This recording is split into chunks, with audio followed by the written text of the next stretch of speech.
Egg paratha.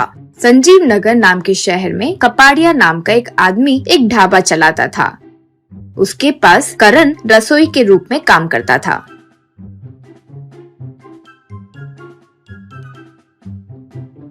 एक दिन करण करी बना रहा था तो कपाड़िया उसके पास आकर करी का स्वाद चख कर, करी तो स्वादिष्ट है, बाकी के आइटम्स भी अच्छे से बना रहे हो ना, अच्छे से बनाओ, लेकिन कल से मैं तुम्हें जो सामान दे रहा हूँ उन्हीं से खाना बनाना होगा। तुम जो सामान लाते हो वो कोई काम का नहीं आएगा, ठीक है ना? यूँ कहा करण। ठीक है। यूँ कहा।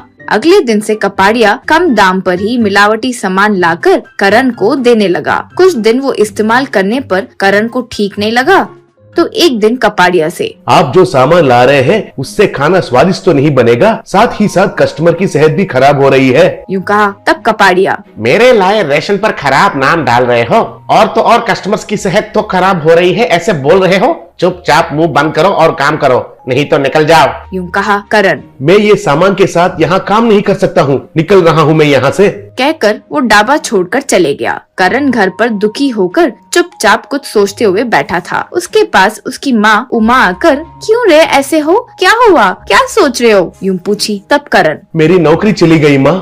यूँ कहा। उमा, दुखी मत हो रे, एक गई तो दूसरी मिल जाएगी, वरना तुम खुद से कुछ शुरू करो, यूँ बोली। तब करण, निवेश के लिए पैसे भी तो चाहिए ना, होटल हो या ढाबा हो, शुरू करने के लिए तो बहुत पैसे लगते हैं, वो कहाँ से लाऊंगा? बोलना तो आसान है माँ। यूँ कहा। उमा, इतनी अधैर्यता क्यों है, थोड़ा सा निवेश करके एक बंडी शुरू करो। तुम्हें एक पराठा बनाना अच्छे से आता है ना, पराठा बनाओ, एक नई बंडी पर पराठा का व्यापार शुरू करो। मैंने कुछ पैसे बचाए हैं वो दे दूंगी, फिक्र मत करो, यूँ बोली।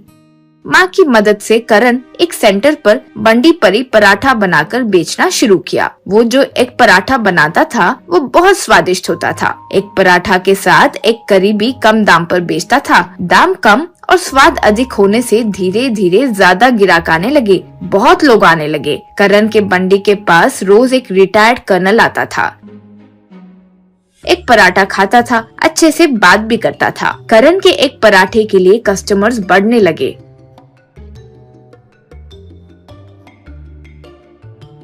कपाड़िया को करण का यूं आगे बढ़ते देख बिल्कुल पसंद नहीं आया। करण का नाश करना होगा यूं सोचकर करण का एक पराठा एक करी बहुत खराब है यूं प्रचार शुरू किया। वो स्वाद के लिए अंदर कुछ मिलावट करता है और वो सेहत के लिए हानिकारक है ऐसे भी कहने लगा।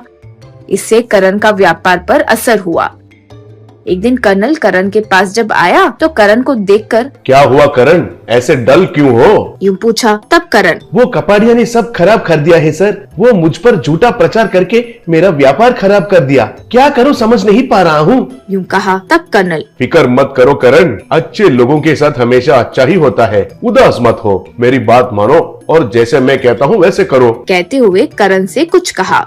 फिर अगले दिन से करण अपने पराठे बंडी पर एक बोर्ड लगाया। उसके ऊपर लिखा था कि आप जो पराठा खा रहे हैं उसका स्वाद और क्वालिटी देखकर आपके हिसाब से ही पैसे डब्बे में डालिए, यूँ लिखा था। तब से करण उसके पास एक पराठा एक करी मिलाकर खाने वाले लोगों से हो या पराठा खाने वाले लोगों से कभी पैसे नहीं लेता था। खाकर लोग उनके हिसाब से ही डब्बे में पैसे डालते थे। गरीब लोग बिना पैसे डाले खाकर चले जाते थे, तब भी करण उनसे कुछ नहीं कहता था। कुछ लोग तो पराठे के दाम से ज्यादा ही डालते थे। फिर से करण के एक पराठे के ग्राहक बढ़ गए।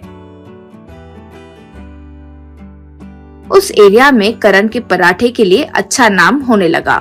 करण एक पराठा का स्वाद बहुत फेमस हुआ और गांव में या पड़ोसी नगर में भी नाम बढ़ने लगा। इससे करण जल्द ही अच्छे से कमाने लगा।